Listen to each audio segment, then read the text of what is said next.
Olá pessoal, seja bem-vindo, seja bem-vinda. Meu nome é Maicon Lima, eu sou o criador desse canal Começar a Investir de 0 a 100 e esse é o projeto 6 e 5, o projeto onde eu trago um assunto sobre investimentos, sobre como cuidar do seu dinheiro, sobre como sair das dívidas, de segunda a sexta-feira, às 6 e 5 da tarde. E hoje o assunto é muito importante, pode ser que o vídeo fique um pouco maior do que o normal, já peço desculpa sobre isso, mas se você ficar até o final, eu tenho certeza que você vai ser recompensado em termos de conteúdo. E o assunto do vídeo é: não faça a sua reserva de emergência. Ué, mas o que aconteceu? Mudou a técnica de investimento agora? É uma técnica nova? Da onde você trouxe essa técnica, Maicon Lima? Pessoal, funcionou comigo e eu hesitei um pouco, mas agora eu resolvi compartilhar com vocês. Se funcionou comigo, vai funcionar com vocês também. Então o vídeo de hoje vai falar sobre isso. Não faça a sua reserva de emergência. Então, minha editora, roda a vinheta que tem conteúdo novo aqui no canal.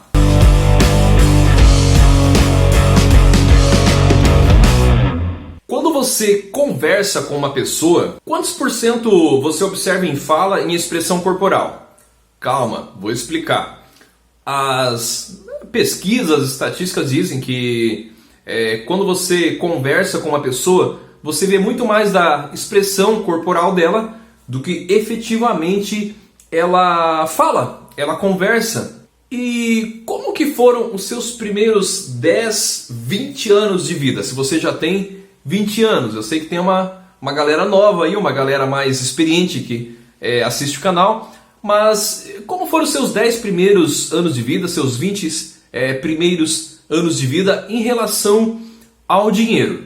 Então, no meu caso, por exemplo, eu morei com o meu pai e com a minha mãe. Eu vou imaginar esse tipo de família tradicional, morar com papai e mamãe, e, enfim, você vai imaginar a sua realidade. Então, nesses primeiros 10, 20 anos, como que era o relacionamento com o dinheiro? O dinheiro, ele era legal? Seu pai, por exemplo, saía na segunda-feira e falava: "Nossa, que legal, meus filhos, estou indo trabalhar." Ou o dinheiro era suado, era uma coisa difícil, tinha que fazer hora extra para ganhar o dinheiro. O dinheiro faltava, sempre tinha dívidas em cima de dívidas para pagar outras dívidas, ou o dinheiro sobrava. De repente, você era daquela família que sempre falava assim: olha, a gente tem que ter uma reserva financeira. E normalmente essa reserva financeira, ela era feita na poupança. Ou pode ser que seus pais, de repente, já investiam em ações, por exemplo. Então, se eles investiam em ações, eles eram mais arrojados, eles gostavam de arriscar um pouco mais, ou eles tinham uma atitude um pouco mais conservadora. E pode servir também, se seus pais eram empreendedores, eles eram empreendedores mais arrojados ou um pouco mais cuidadosos, um pouco mais conservadores. Se seus pais eram CLT, por exemplo, ou se eram concursados, as chances são que realmente eles tinham um perfil um pouco mais conservador. Bom, conta uma história que um advogado estava 2 anos casado com sua esposa quando ela fez uma pergunta. E essa pergunta veio de um fato que acontecia, que toda segunda-feira de manhã ele lavava o carro dele. E ela só fez essa pergunta depois de 2 anos de casado, porque quando a gente conhece uma pessoa, no começo a gente está muito mais, em regra, né, pessoal? Está muito mais tolerante às diferenças dessa pessoa. Mas quem já é casado aí, por exemplo, sabe que com o tempo você começa a querer saber, né, por que a pessoa às vezes faz alguma coisa diferente daquele jeito. Então, com 2 anos de casado, a esposa perguntou para o marido advogado por que ele lavava o carro sempre na segunda-feira de manhã. E o marido respondeu para ela: "Ora, minha querida esposa, muito simples. O meu pai, ele sempre lavava o carro na segunda-feira de manhã. Então eu já peguei esse costume, fica mais prático para mim." E só que a esposa não se contentou com essa resposta. E ela, no almoço de domingo, ela resolveu perguntar para o sogro, né? "Ô meu sogro, por que você lava o carro na segunda-feira de manhã?" Ela nem tinha observado que o sogro lavava na segunda-feira de manhã. Mas ela jogou a pergunta assim pra realmente ver se era verdade aquilo que o marido tinha falado e tal, né? Ele falou assim, olha, aqui a gente lava o carro na segunda-feira de manhã. Não importa o que acontecer, é regra. A gente sempre lava o carro na segunda-feira de manhã. O meu filho me ajudava a lavar o carro na segunda-feira de manhã, quando ele tirou a carteira e queria aprender a dirigir e sair com o meu carro. E o meu pai lavava na segunda-feira de manhã. Então, aqui, ele foi um pouco ríspido assim na resposta, né? Imaginem isso. Então aqui é na segunda-feira de manhã. Mas essa esposa, pessoal, ficou mais encucada ainda. Então ela, quando teve a oportunidade, mais pra frente, ela perguntou pro velhinho, já de 89 anos, ele não dirigia mais, mas perguntou pra ele, por que o senhor lavava o carro na segunda-feira de manhã? Observe que o esposo dela era advogado, o sogro era professor, e o velhinho de 89 anos, que ela está perguntando agora, ele era cabeleireiro. Então ele respondeu, minha querida, é porque eu era cabeleireiro quando eu trabalhava, antes de me aposentar, e os cabeleireiros, os barbeiros, os manicures lá na minha cidade, eles folgam na segunda-feira, então ficava mais fácil lavar o carro na segunda-feira. Perceba que todas essas atitudes que o marido tinha de lavar o carro, e às vezes possivelmente causava algum estresse até entre o casal, vinha de uma situação que nem ele sabia da onde vinha ou por que isso acontecia. Quando se trata sobre finanças, acontece a mesma coisa. Nós tendemos a ser parecidos ou com o nosso pai, ou com a nossa mãe, ou com a pessoa que nos orientou, nos educou nesses 10, 20 primeiros anos de vida, ou uma mistura do pai com a mãe. O meu pai, por exemplo, ele, num dado momento da vida, quando ele tinha 30 e poucos anos, ele começou a pensar, ele começou a programar a aposentadoria dele. Ele pensou o seguinte, eu não quero me aposentar pelo INSS, porque demora tanto para se aposentar pelo INSS, enfim, vários problemas que ele já havia naquela época. E ele começou a fazer uma poupança no sentido de construir imóveis para alugar. Então nós vivíamos num sobe e desce. O que acontecia? Nós morávamos num lugar muito simples, mas meu pai tinha carro por uns períodos e por outros períodos não. Por quê? Porque ele trabalhava numa empresa, tinha até um salário razoável. Hoje nós temos a oportunidade de sermos acionistas da empresa, né? Porque você pode comprar ações da empresa e isso é muito legal. Mas a questão é que quando ele comprava um carro, nossa família tinha um conforto. Era sempre um bom carro, só que ele comprava esse carro e ele, com a cabeça dele em pensar em fazer algo para a aposentadoria, ele ficava procurando terreno para ele comprar no começo. E ele olhava aquele terreno, o que ele fazia então? Ele vendia o carro, comprava o terreno e aí ele tinha que construir e aí ia alugar e aí ele ia comprar um carro de novo. Então o tempo que ele ficava sem carro normalmente era entre 6 meses e 2 anos. E isso foi sempre se tornando um ciclo, porque de repente ele tinha um carro bom de novo, a gente tinha um conforto, podia passear com a família, e de repente ele começava a pensar, poxa, se eu vender o carro, eu posso construir mais um imóvel, mais uma sala, enfim, para alugar, e posso ganhar um dinheiro. E nós tínhamos sempre esse ciclo. No momento a gente tinha carro, tinha um conforto financeiro, no outro momento a gente não tinha carro, e aí parecia que a gente estava na pinaíba, sabe? A gente tinha que economizar um monte. Por quê? Porque o pai estava construindo para a gente ter essa renda de aluguéis. E beleza, então meu pai construiu imóveis para alugar. E na minha vida financeira, quando eu tinha lá meus 30 anos, eu fiz meus primeiros investimentos na Bolsa de Valores, porém, eu já estava atingindo uma certa tranquilidade financeira. E adivinhe o que eu fui fazer para pensar na minha aposentadoria, ao invés de eu focar em investir na parte da renda fixa e conhecer mais sobre renda variável, sobre bolsa de valores, lá fui eu comprar terreno, comprar imóvel para alugar, igual meu pai. E era um sofrimento. Eu pensava que minha vida, quando era criança, que era muito difícil, porque toda vida, uma hora a gente tinha carro, mas eu sabia que uma hora aquela felicidade não ia mais existir. Um momento o pai ia vender o carro, e depois que o pai vendesse o carro, a gente ia ficar sem carro, ia ter que de novo trabalhar para construir mais uma sala para alugar. Só que eu, na minha vida adulta, estava fazendo a mesma coisa. Eu também estava nesse ciclo. Ora, eu tinha imóveis, e era bacana falar, né? Eu gostava, a gente quer sempre mostrar a felicidade para o nosso pai. Por mais que seu pai foi bom, foi ruim, a gente sempre quer ter esse gostinho. Então, ó, olha que legal, pai, tem um terreno aqui, tem um imóvel aqui, tem uma casa aqui. No começo, obviamente, não eram tantos imóveis assim. Só que eu ficava num ciclo, porque eu tinha lá um patrimônio X, vou exemplificar aqui, um patrimônio de 2 milhões, mas eu tinha uma possibilidade de crédito já muito grande, eu tinha um bom relacionamento bancário.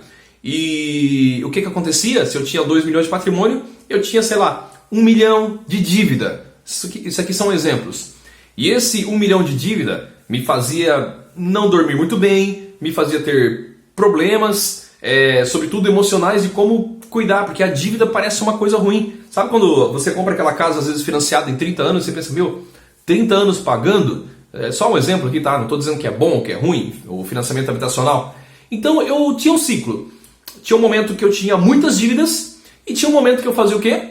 Vendia um imóvel, aí entrava lá, sei lá, 200 mil, ia lá, pagava um pouco de dívida, minhas dívidas reduziam. Então eu estava no mesmo ciclo, na mesma gangorra que eu passei quando eu era criança. E a verdade é que eu lia muitos livros sobre investimentos, porque eu queria investir, eu queria progredir, mas eu sempre lia muito mais livros técnicos, sei lá, enciclopédias, lia de começo ao fim.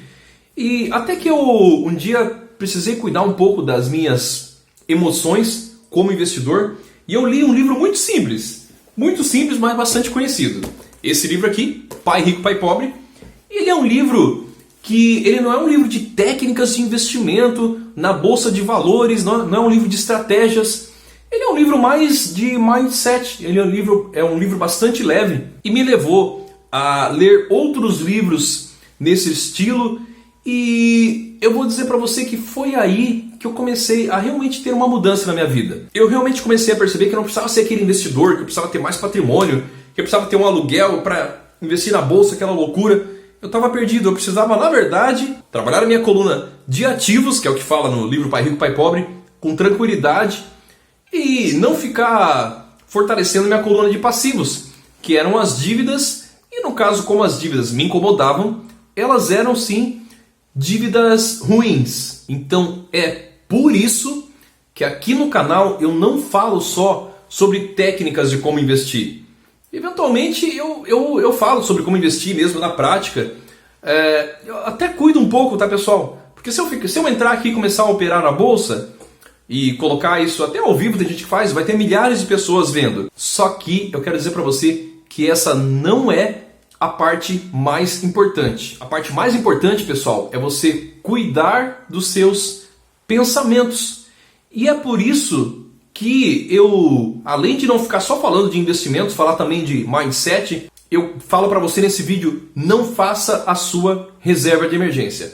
A partir de agora, você que assistiu esse vídeo até agora, você vai começar a fazer a sua reserva de prosperidade financeira. Então anota aí, pausa o vídeo, anota em algum lugar, no celular, pega uma caneta, fala para a esposa, fala para o amigo que você descobriu uma coisa nova. Por quê? E como que eu faço isso, Michael Lima? A reserva de prosperidade financeira, pessoal, vai ser a mesma coisa que a reserva de emergência. Vai corresponder de 6 meses a 24 meses do seu custo mensal. No meu curso, na minha mentoria, eu explico certinho como fazer isso, tá? Como você faz a reserva de prosperidade financeira, a reserva de oportunidade, as questões da reserva de emergência, de onde que ela surgiu. Mas, por isso que eu falei até 24 meses aqui, pode parecer um período grande, mas não é grande não, pessoal. Então, quando você faz reserva de emergência, para que ela serve? Para emergência. Você faz uma reserva de emergência para um acidente. Então, se você atravessar a rua, vir um carro e bater em você, quebrar sua perna, é uma emergência. Ou se você bater o seu carro, é uma emergência. Se você ficar doente, se você ficar desempregado, se você precisar ajudar seu filho, porque seu filho também ficou doente, desempregado. Então a reserva de emergência, ela nos remete a coisas negativas. Enquanto você está guardando dinheiro para resolver coisas negativas, dificilmente você vai ter essa cisão, vai ter essa transformação e vai ter a verdadeira prosperidade financeira. Eu conheço até casos de pessoas, pessoal, que elas batalharam muito na vida, adquiriram uma certa riqueza e por algum motivo elas se desfizeram do dinheiro, porque elas achavam que o dinheiro, olha que coisa, elas achavam que o dinheiro era a raiz do mal. O dinheiro era o problema. Então elas passaram a ter raiva do dinheiro. Só que quando você começa a guardar dinheiro e a prosperar por raiva, por exemplo, se eu ficasse com raiva da situação, poxa, eu aprendi que investir em aluguéis é uma coisa ruim, que eu deveria só investir na bolsa de valores, em fundos imobiliários, enfim, em títulos públicos, enfim. Aí tem toda aquela história de fazer uma carteira, diversificação. Eu deveria só fazer isso. E agora eu vou fazer isso porque eu estou com raiva daquilo que eu fazia antes. Aí você não está pensando com a cabeça de sucesso que você deveria ter. Então o que aconteceu com essa pessoa e pode acontecer com você? Você vai mandar o dinheiro para fora, para PQP, com perdão da palavra, e vai voltar a ser pobre. Mas não é assim que se deve fazer. O problema não é o dinheiro. Quando o dinheiro é conquistado, vamos chamar assim, de forma honesta, o dinheiro não é o problema. O problema é a forma que você conquistou esse dinheiro. Você conquistou baseado numa raiva? Você conquistou querendo fazer uma reserva para as emergências? É esse que é o problema. Quando tem uma árvore que tem frutos bons e frutos ruins, não basta você pegar os frutos ruins e jogar fora. Não basta você pegar os frutos ruins, que no caso estou referenciando aqui ao seu dinheiro, e vou jogar o dinheiro fora e vou voltar a ser pobre. Não é essa a questão. Você tem que cuidar dos seus pensamentos, você tem que cuidar da raiz da árvore, você tem que cuidar da terra. Então, se você não cuida daquilo que é mais importante, mesmo que você adquira prosperidade financeira, em algum momento você vai ficar sem dinheiro novamente. Então, livre-se do mal, que é a forma que você pensa em ganhar o dinheiro. Livre-se da raiva, livre-se do problema e não do dinheiro. E faça reserva para sua prosperidade financeira, que pode ser 6 meses no mínimo do seu custo mensal, e não mais reserva de emergência. Eu espero que você realmente tenha aprendido alguma coisa nesse vídeo. Se você gostou, peço para você que você dê um like, se inscreva no canal para receber os próximos vídeos, ative o sininho e leia também a descrição, pessoal. Muito obrigado, um grande abraço e até o próximo vídeo.